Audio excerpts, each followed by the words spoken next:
বিভিন্ন শাসন দেশন কাপড়ে মুড়ি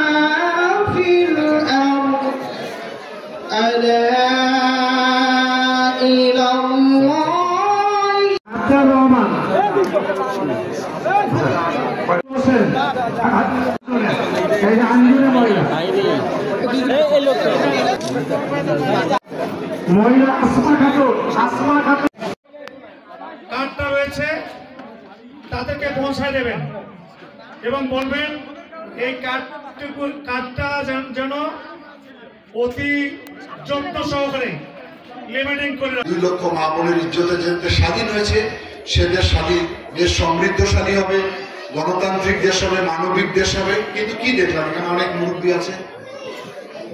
আওয়ামী লীগের সেই আমলে মানুষ খাবারের জন্য কি হাহাকার অবস্থা হয়েছিল। 74 সালে দুর্ভিক্ষ হয়েছিল, সেই দুর্ভিক্ষে 10 লক্ষ লোক মারা গিয়েছিল, মানুষ খাবার পায়নি, বমি খেয়েছে, ডাস্টবিনে মানুষ আর কুকুর একসঙ্গে খাবার খেয়েছিল। এবং যারা মৃত্যুবরণ করেছে তাদের দাফনের জন্য কাপড়ের ব্যবস্থাও নেয়নি, কলা পাতায় দাফন করতে হয়েছে আমাদেরকে।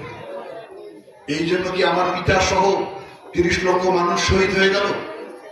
বাংলাদেশের মানুষের ভিতর আবার বিক্ষোভ, আবার ক্ষোভ তৈরি হয়ে গেল মাত্র 4.5 বছরের মাথায়।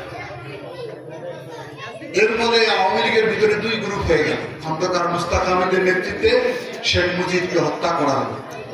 শেখ মুজিবের লাশ 32 নম্বর বাসভবনে সিঁড়ির মধ্যে পড়েছিল, তার লাশের উপর দিয়ে ওরা মন্ত্রী হয়েছে আওয়ামী লীগের লোকেরা।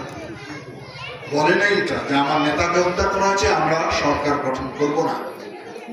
এখানে আওয়ামী লীগের যদি কেউ ভাই থাকে তাহলে আমার সঙ্গে পাশে আসতে পারে। শেখ মুজিবের ক্যাবিনেটে যারা মন্ত্রী ছিল 23 জনের মধ্যে 21 জনেই শপথ নিয়েছে মোস্তাকের মন্ত্রী পরিষদে।